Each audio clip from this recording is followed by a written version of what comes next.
Hi, I'm Taylor Berkwitt, your EDTC 6323 classmate, and I'm here to talk to you about segmenting.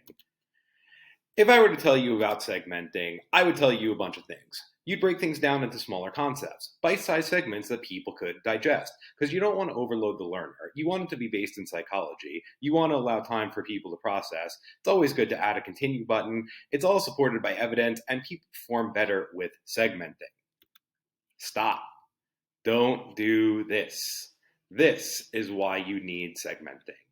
Because when we're talking about segmenting, we're talking about breaking things down into smaller steps. Steps that the learner can utilize at their own pace so that they can break down information and digest it properly. And why is segmenting so important? Well, number one, it is based in psychology. Our brains can handle information in smaller chunks better than they can handle information in large pieces. So we want to break things down because when you throw a lot of information at people all at one time, you end up with some overload. And we want to limit that overload because if we're jamming too many things in there, learners are not going to have time to process it. And it's important that learners process each piece of information at their own rate so that they can better handle that material.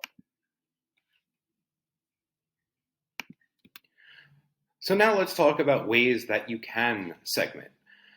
You can break things down in e-modules by putting a next button or continue button after there are pieces of information that you want a learner to master before they move on to the next segment.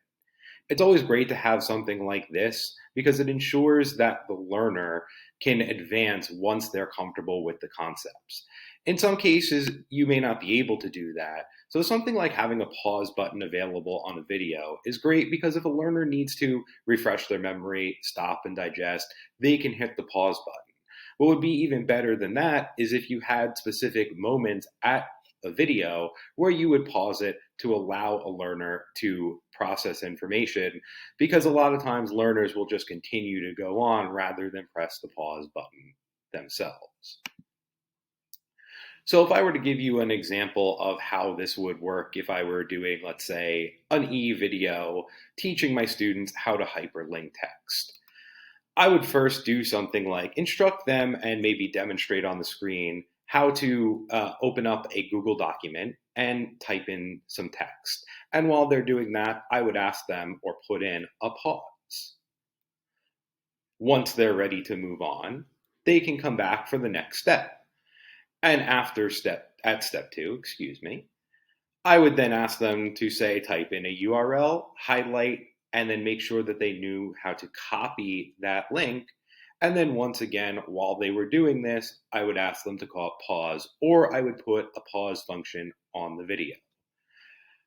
For step 3, I would bring them back to their Google Doc, and I would show them how to highlight text and show them where the hyperlink icon is on their screen.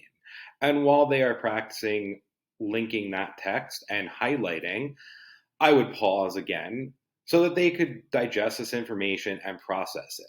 If they had to go back, they could always go back to another step if they got lost along the way.